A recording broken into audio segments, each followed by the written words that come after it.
Zbog te proklete valute. Izgubio sam više nego 5 miliona wona koje sam zaradio repanjem. Ja sam izgubio 300. Bolje ti je da pobediš i da zaradiš hrpu novca da nam vratiš.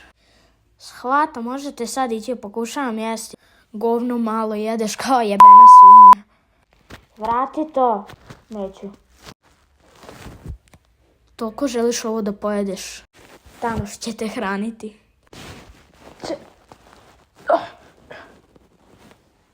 Dobar je, zar ne? Majku te, korven sine. Šupčino, prestani. Jebeni šupak. Kurvin sine.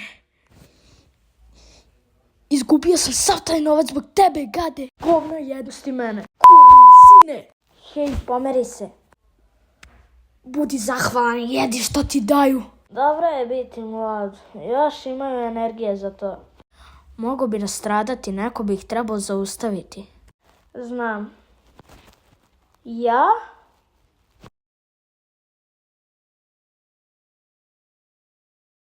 Deco, šta radite usred jela? Nema tuče tokom jela. Ima starijih, pazite kako se ponašate. I dvojica protiv jednog. Nije vas sramota. Držiš mi produke, a i ti si završio u ovoj rupi. Stari, nema šta pričati. Radi to u vlastitom derištu. Šta si rekao? Rekao sam da ostaviš prodike za vlastito... Kurvin sine!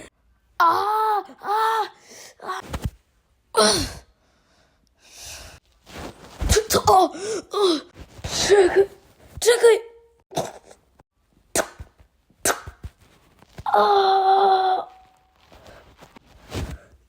Žao mi je!